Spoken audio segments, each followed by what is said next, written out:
All right, guys, welcome back to the ALGS channel. Hope you guys are all doing well and having a great day so far. A lot to dive into, and I'm going to say this is a very hard video to watch if you are a TSM fan like myself. Obviously, I like to see TSM do good, and with them winning the playoffs, I was feeling really good. But now, watching this split, it's getting harder and harder to see, not just because, like yesterday's video, we looked at the chances to qualify for the LAN, and the percentage that they have is constantly dropping down as each week progresses, and they continue to not show up. But it's also sad when you see how breaking down on stream about the legend composition and about the meta, they finally make a change, and then when they go to practice this change, they get screwed over by the game as well. They just cannot catch a break, it seems, and it's really hard to watch, honestly. But all of that and much more in today's video, including some challenger circuit updates as well.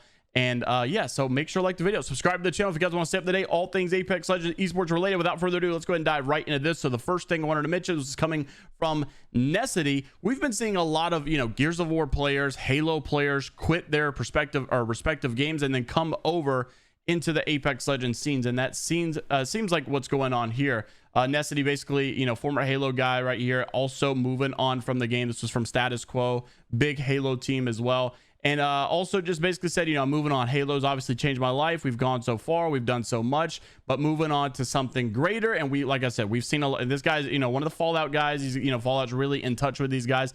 And he's been bringing a lot of those people over to the Apex scene. So it's one of those things where it's like, it sucks that obviously they're having their own issues with their own respective games, but it is nice to see that some, more renowned pros, people that have a reputation, people that are, trying to take esports seriously and stuff, they're doing so they're coming over to a game that we all want to do better as well. So it's nice to see that maybe more high quality pros will continue to filter into the scene and maybe, overall help with the state of Apex Legends comp. Also wanted to mention this. You guys know that MLS with Madness and Shuby, obviously they've been looking for a player to play with because Lux has decided to go IGL down in the challenger circuit scene. Well, who are the players that they're going to be playing with? Looks like we have some roster updates. So for their forever free agent, seems like they've changed their name from MLS. It's not going to be MRS or MPS or whatever. It's going to be forever free agent, seems to be their new team name. And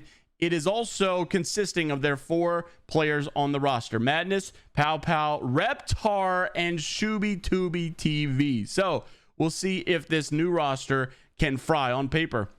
I think it will. I think, honestly, this is a very good addition to have here, and I'm actually really glad to see where this goes. I think these guys on paper are definitely going to make some type of a ruckus. At least, honestly, I think it's better, maybe a better roster than what we've seen as of late. But it's hard to, go against that. They've been performing as of late, so how can you say it's really a better roster? I guess we'll just have to wait and see. You can't use the nostalgic effect that, Reptar had been playing on Complexity, and he's got a name. Everybody knows him. He's subbed for other people as well.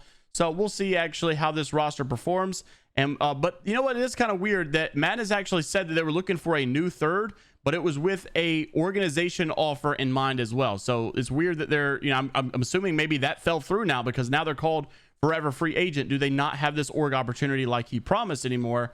What exactly is going on? Not so sure. However, also wanted to mention this. This is the infamous Imperial How clip. Unfortunately, things are going south for them. Not only for the records and the stats and the point system right now for ALGS that we talked about yesterday, but this was just literally yesterday. Last night, they're trying to warm up. They're trying to get better. They're trying to improve on what's going wrong, and they're getting kind of cheesed out by the game itself right now. And I felt bad because they're putting in the work, they're putting in the effort, they're putting in the grind, and it's just going south for them, unfortunately. So take a look at this clip first off of what started this argument, what started this change, and then we'll look at the change that they made and how they got screwed over by Apex Legends as well. Roll the clip.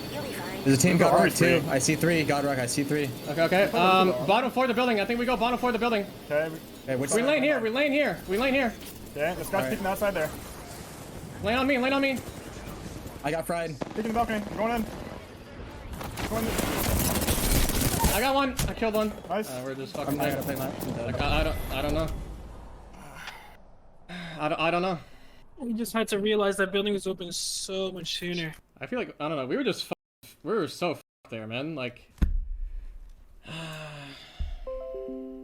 I don't know what to do, bro. I'm just like sitting on edge with like the most useless characters. Like there's nowhere to go with Valkyl. I don't know where to go with to notice that team left like way earlier. Yeah, I don't know. Like even if we hit map room, what the f are we gonna do with it? Like everything's probably taken. Okay, if we play from his buildings, then we just like clear our side. We have high ground over that entire like Cascade Falls side. We just clean everything up, and then we remove Aqua after. God, man, I'm so done playing this comp. It's so fucking useless. Like I'm literally just relying on positioning and nothing else. I don't get to utilize anything else. It's so. I can't wait to get off of this thing.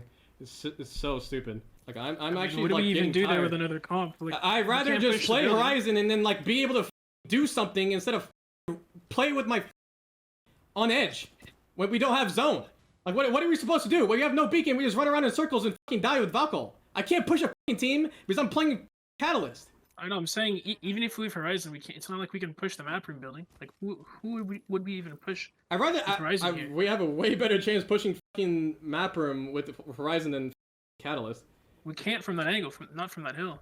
We can only push the map room building from command center. So stupid. It doesn't matter. Like the game would be played so much differently. No, really. What would we do differently?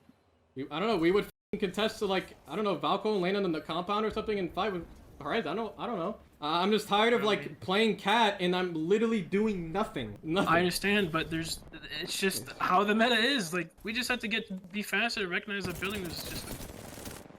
That's really all it is. I understand your frustration, but like.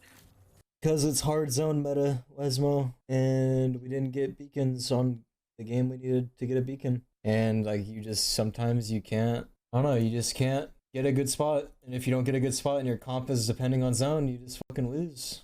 Like we don't have a comp where we can like fight edge and with Horizon. Like we used to just take so many fights. Like that's how we won LAN. We would clear out our edge and just fight. Play prio when we got it. When we didn't have prio, we would just play our side. There's nothing wrong with how, bro. What do you mean? So this is where I really feel bad. That's what started it. And I get their frustrations. Even yesterday, we actually went over, text response, and he said that he feels like that Raven needs to allow TSM or, how individually to play what's comfortable for them, because we're seeing now, yes, Seer and Catalyst is probably the most OP thing and is the meta, but there's also some success that you can find elsewhere, and you don't have to play this if you're not comfortable with it. It's better to play something that you're in your zone with, that's, you're more comfortable with, rather than forcing yourself at a disadvantage because you're not comfortable, you don't know what you're doing, or that, you're getting so unlucky, or you're getting out RNG'd, or whatever the case may be, all because it is, quote, the meta. It's a sticky situation. I understand both. Do you commit to the meta that's better and just learn to get better with it, or do you commit to what you're comfortable with, where your ceiling may be a little bit lower for success, but it may be averaged out a little bit higher, if that makes sense. I don't know if that made sense, but I hope it made sense in my head. Anyways, after they made a change, they started trying something out, and this is where they get screwed over by the game. And I felt bad because it's a lose-lose for TSM. They can't catch a break. And this is what happened right after they decided to make a change. Take a look at this clip. Just be ready to take it if I have like when I comment. It's not gonna be short at all. Okay. There was a left room that was clear, by the way. I don't know if the right one's clear. Maybe actually it might be short. There's a caustic sitting. Both. Wait, what? Bro. Okay. There's someone right there. What? What the? Portal's gone. Oh, you probably dead. Wait, what? Portal's gone. We need to look for him. I'm trying to. Using a Phoenix kit.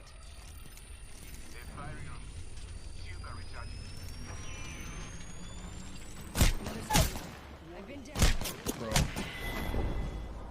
Close to me, inside. So if it's not the cheese meta, it's the glitches in the game that's screwing them over, and you hate to see it. And I really hope that obviously, things get fixed and maybe they can, get better in their groove, because it's been tough to watch, honestly, as a TSM fan. And you love to see how the CEO dominate. It's just been kind of rough to see it going this way. We'll see if they can bounce back. Like I said earlier, I understand both sides. Raven saying here is the meta, and he's right, it is the meta, it is probably the most OP thing. But do you commit to that when you're not comfortable with it and then just try to get better with it, or do you commit to something that you're super comfortable with, you're probably going to play better and perform better like immediately? So I don't know. I'm definitely interested to see what you guys have to say down in the comments below. Lastly, just wanted to top it off with some more teams coming over from other scenes. Gears of War guys, again, they're back in the Apex scene. Let's see where this goes. So Renegade, we've actually seen Renegade I think before, but this is also a Halo World Champion. These guys are coming from Halo, Gears, and I think some guys have even come in from Call of Duty over into the Apex scene. I think a guy came recently from Valorant. They're just coming from everywhere. They're all coming to the Apex scene, and I'm kind of confused why. I mean, it's a weird time to come into the pro scene for Apex, but nonetheless, more people to do so. FaZe Renegade, a professional Halo player for FaZe, seems to have signed up for a challenger circuit in the Apex scene. Interesting to see what you guys have to say about all of these things down in the comment section below. Make sure to like the video if you guys did enjoy, and subscribe to the channel if you guys want to stay up to date all things Apex Legends esports related. And until the next time, I will see you all later, Gators.